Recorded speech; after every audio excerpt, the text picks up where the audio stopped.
భవిష్యత్తు భవిష్యత్తు ఈ యువతది. భవిష్యత్తు ఈ యువతది. బంగారు భవిష్యత్తు, బంగారు భవిష్యత్తు మీ ముందు ఉండాలి. కనుకనే కాంగ్రెస్ పార్టీ తరఫున రాజశేఖర్ రెడ్డి బిడ్డ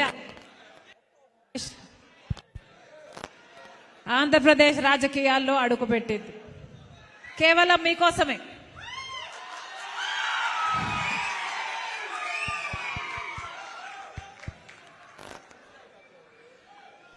కేవలం ఆంధ్రప్రదేశ్ రాష్ట్ర ప్రజలకు మేలు చేయడానికి ఇప్పుడున్న ప్రభుత్వాలు, ఇక్కడున్న పార్టీలు, అటు టీడీపీ అయినా వైసీపీ అయినా బీజేపీకి బానిసలుగా మారి మన యువత భవిష్యత్తును, మన రాష్ట్ర భవితను తాకట్టు పెట్టారు. కాబట్టే రాజశేఖర్ రెడ్డి బిడ్డ ఈరోజు ఆంధ్రప్రదేశ్ రాజకీయాల్లో అడుగు పెట్టాల్సి వచ్చింది.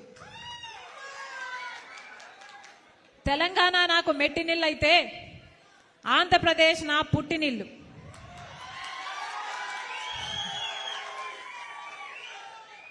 ఆంధ్రప్రదేశ్ ప్రజల పట్ల రాజశేఖర్ రెడ్డి బిడ్డకు ఒక భారం ఉంది, బాధ్యత కూడా ఉంది. రాజశేఖర్ రెడ్డి గారు తెలుగు ప్రజలందరినీ సమానంగా ప్రేమించారు. ఆ రాజశేఖర్ రెడ్డి బిడ్డను నేను పులి కడుపున పులే పుడుతుంది.